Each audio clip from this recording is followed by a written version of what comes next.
साथियों, अब हम लोग उपस्थित हैं एग्जाम टूर चैनल पर और आपसे बता दें, शिक्षक अभ्यर्थी यानी कि 1 to 5 जो प्राथमिक अभ्यर्थी हैं, यानी कि उनको आज सुधार करने का मौका दिया गया है।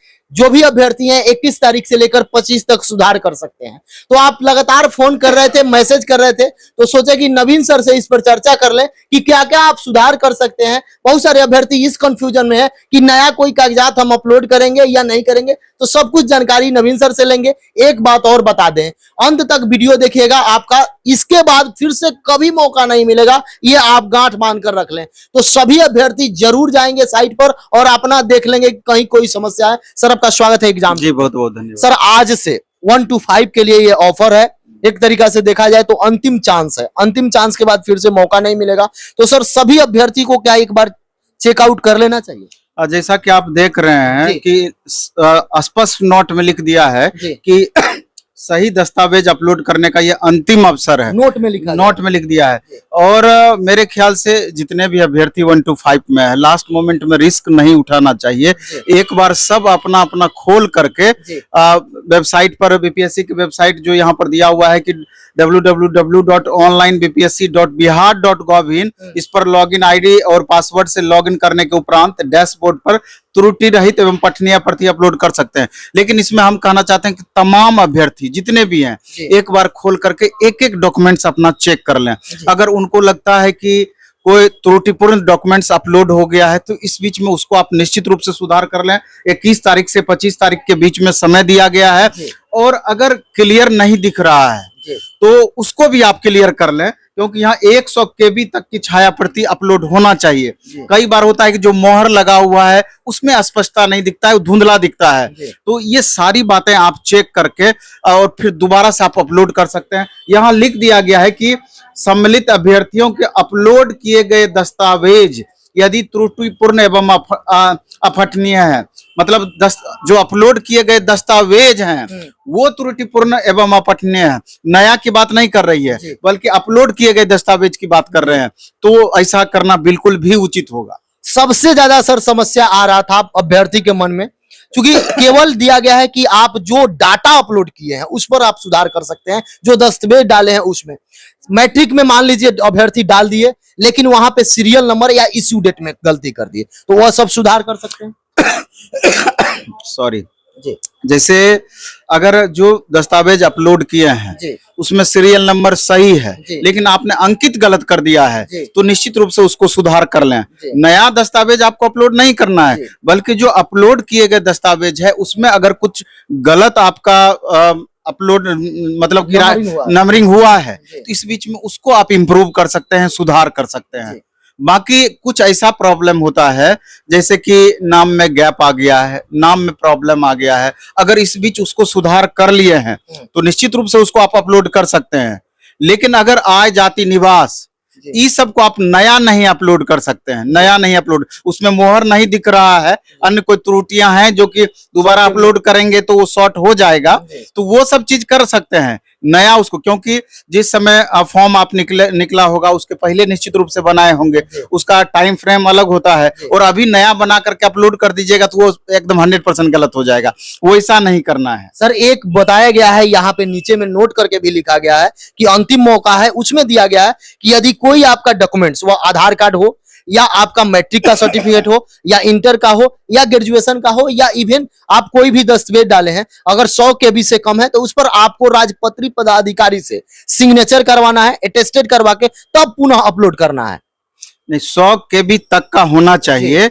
अगर वो सही से नहीं दिख रहा है, जितने भी डॉक्यूमेंट्स का नाम लिए हैं, तो 100 KB तक में उसको दोबारा से अपलोड किया जाना चाहिए। और इसमें स्पष्टतया एक चीज लिखा हुआ है कि अपलोड किए जाने वाले दस्तावेज की छाया प्रति राजपत्रित पदाधिकारी द्वारा हस्ताक्षर यानी अटेस्टेड होना चाहिए। साथ ही अपलोड करते समय तमाम उस पदाधिकारी का नाम, पदनाम, पदस्थापन का स्थान, संपर्क संख्या पोर्टल पर अंकित करना सुनिश्चित है। कई बार क्या होता है कि आप बोलिएगा तो जो हेडमास्टर हैं या प्रिंसिपल हैं या डॉक्टर हैं या जिससे भी राजपत्रित पदाधिकारी से आप करवाए हैं वो कर देंगे, अपना मोहर मार देंगे, मैं भी कुछ लिख भी देंगे, लेकिन बहुत अधिकारी ऐसे होते हैं कि इतनी बातें वो नहीं लिखते हैं, सीधे मोहर मार दिए, सिग्नेचर कर दिए। तो उनके लेकिन से पूछ लें। हाँ, लेकिन यहाँ स्पष्ट लिखा हुआ है कि संपर्क संख्या और ये तमाम चीजें पोर्टल पर अंकित करना सुनिश्चित है। अगर वहां ऑप्शन आपको दिया है अंकित करने का तो आप खुद से ही अंकित कर दीजिए। अगर उस सर्टिफिकेट जो अपलोड कर रहे हैं उसमें अंकित पूरा नहीं किया हुआ है तो खुद से भी आपको अंकित करना है, लेकिन इतना चीज जरूर करना है। सर जिस तरीका से देखा जाए तो बहुत इससे पहले यदि जाएंगे 9th 10th या 11th 12th में, इससे कारण बहुत मैक्सिमम विद्यार्थी का एक परसेंटेज हो गया था पार्शियली वेरीफाई, उसी के कारण ये दिया गया है। उसमें हो क्या रहा था सर, जैसे मान लीजिए मैट्रिक के जगह पर किसी का इंटर का अपलोड हो गया या इंटर के जगह पर वहां पे आपको एनसीएल अपलोड हो गया, इन सारे चीज को लेकर तो उसी में दिया गया कि यदि आपका कहीं गलत जगह पर एनसीएल हो गया है तो आप उसको वेरीफाई करा लें और फिर से अपलोड कर लें। तो सर वैसे अभ्यर्थी जो ये समझते हैं कि मेरा सब कुछ सही है, वो खोलते नहीं है, वो देखते नहीं है, और जब अंतिम समय आता है, जब जाएंगे वो वेरिफिकेशन कराए तो अब आपके पास दौड़ेंगे, मेरे पास कॉल करेंगे या किसी के पास, उसके बाद कोई अब अवसर नहीं, इसीलिए हम बार बार कहते हैं, दोबारा से फिर कहते हैं कि तमाम अभ्यर्थी जिनका भी वेरिफिकेशन होना है एक एक डॉक्यूमेंट्स अपना खोल करके, चूंकि अभी आपके पास ऑप्शन दिया गया है, देख लें कहीं गलत तो अंकित नहीं आपका हो गया है, गलत दस्तावेज तो आप अपलोड नहीं कर दिए हैं। अभी 21 तारीख से 25 तारीख 4 से 5 दिन का समय है, इस बीच में आप कर सकते हैं, बाद में कोई ऑप्शन नहीं मिलेगा। साधारण आप उदाहरण समझिए कि अभी सीटेट का एग्जाम हुआ, सीटेट ओएमआर अपलोड किया है, अभी देख रहे हैं हम डेली 10 बच्चे कम से कम आते हैं, सर देखिए हमने नाम सही लिख दिया है, गोला सही से नहीं, गोला रंगने में हम गलती कैसे कर दिए हमको पता ही नहीं चला, देखिए सर एक गोला हमारा ब्लैंक रह गया, हमको पता ही नहीं चला। तो इस तरह की गलतियां होती है जो आपको उस समय, चूंकि एग्जामिनेशन हॉल का या जब भी आप फॉर्म भरते हैं या जो आप साइबर कैफे में भर रहे हैं, अलग प्रेशर है, भीड़ है, उस समय आपको नहीं पता चलता है, लेकिन बाद में जब एक एक दस्तावेज का मूल्यांकन करते हैं, आप देखते हैं तो जाके पता चलता है कि कब कैसे आपसे ये गलती हो गई, आपको पता ही नहीं चला। तो बाद में आपको हाथ मलने के सिवा दूसरा कोई ऑप्शन नहीं रह जाएगा, क्योंकि स्पष्टतया इसमें लिख दिया गया है कि सही दस्तावेज अपलोड करने का यह अंतिम अवसर है। ये समझिए कि बीपीएससी की उदारता है कि आपको इस तरह का ऑप्शन दिया है और बराबर दे रहा है, तो आपको भी इसका फायदा उठाते हुए एक एक डॉक्यूमेंट्स चेक करके तब फाइनली आपको ये काम करनी चाहिए।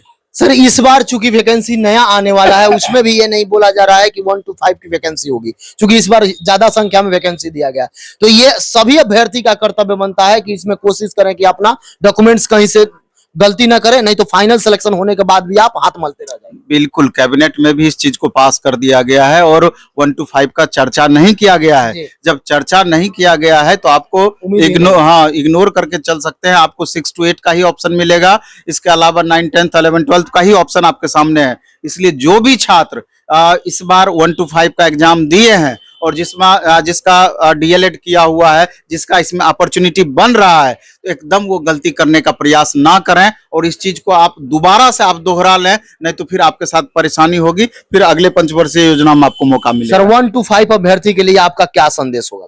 यही संदेश होगा। अभी तो मान लीजिए कि नई वैकेंसी के आसार तत्काल दिख नहीं रहे हैं, इसलिए जो अवसर अभी मिला हुआ है उसको, उसमें कोई तरह का त्रुटि ना रह जाए, उसमें कोई तरह का आपके तरफ से रिस्क ना रह जाए, इसके लिए आपको जरूर ये कोशिश करनी चाहिए। सर जिन अभ्यर्थी के पास चूंकि इस बार 1 to 5 दे रहे हैं, यदि उनके पास सब कुछ है, क्वालिफिकेशन है, तो अभी से लग जाए 6 to 8 के लिए। हाँ, निश्चित रूप से अगर उनका ग्रेजुएशन भी किया हुआ है, अगर सीटेट पेपर 2 पास है तो 6 to 8 के लिए तो आपको लगना ही चाहिए, क्योंकि बहुत ज्यादा समय नहीं मिलना है, ये बात तय है। आपको अक्टूबर मिड में कभी भी आपका नोटिफिकेशन आ सकता है और मुश्किल से आपको 2-2.25 महीने का समय मिलेगा। और जिस तरीके से आप देखें कि 1 to 5 में जो क्वेश्चन का लेवल जिस तरह का रहा है, तो 6 to 8 का फॉर्म भरेंगे तो निश्चित रूप से आपको +2 लेवल तक का अच्छे से एनसीईआरटी पैटर्न का क्वेश्चन आपको सॉल्व करना ही चाहिए, देखना ही चाहिए, अपना लेवल बढ़ा करके आपको काम करना ही चाहिए। और लास्ट में हम ये भी कहना चाहेंगे कि प्लेटफॉर्म बाय नवीन कुमार सिंह ऐप पर अभी एक मिनिमम कॉस्ट में कल से ही नया बैच दिया जा रहा है, 6 to 8 का भी, 9, 10 का भी, 11, 12 का भी कम्बो बैच भी दिया जा रहा है। बहुत सारे छात्रों का 6 to 8 भी है, 9, 10 भी है, कम्बो भी दिया जा रहा है। और हमारा भिकना पहाड़ी सैदपुर मोड़ पर जो सेंटर है प्लेटफॉर्म बाय नवीन कुमार सिंह पर, यहाँ कल से ऑफलाइन बैचेज भी स्टार्ट हो रही है। तो 2 महीना आपके पास समय है और इस अवसर का लाभ उठाना चाहिए निश्चित रूप से। अब तो सब चीज आपको पारदर्शी तरीके से जो अभी बीपीएससी जस्ट एग्जाम कंडक्ट की है, सारा चीज आपका क्लियर है कि किस तरह का क्वेश्चन पूछ सकता है। इस लेकर के उसी पैटर्न के अकॉर्डिंग 100% मेहनत करने का प्रयास किया जाए और अपना लेवल को निश्चित रूप से बढ़ा करके प्रदर्शित करने का प्रयास करेंगे या अपना लेवल को निश्चित रूप से बढ़ाने का प्रयास करेंगे, तभी एक सीट आपका कंफर्म हो पाएगा। जो भी अभ्यर्थी हैं, यदि उनको लगे कि किसी भी प्रकार का मैं प्रश्न सर से नहीं कर पाया, आपका जो डॉक्यूमेंट सुधार करने का जो मौका दिया गया है, तो आप जरूर कमेंट बॉक्स में कमेंट करेंगे। एक मेरा सबसे रिक्वेस्ट है कि आप कॉल करने से बचें। आप जो कमेंट कीजिएगा, मैं उस पर सर से जरूर प्रश्न पूछूंगा। बार बार कॉल करते हैं, सुबह से लेकर शाम तक में यदि देखा जाए तो लगभग 1000-2000 कॉल डेली आ जा रहा है। तो कॉल मैं सभी रिसीव नहीं कर पाता हूं, इसके लिए माफी चाहता हूं। यदि आप एग्जाम टूर पर नए हैं तो चैनल को सब्सक्राइब कर लें, लोगों में शेयर करें। जय हिंद।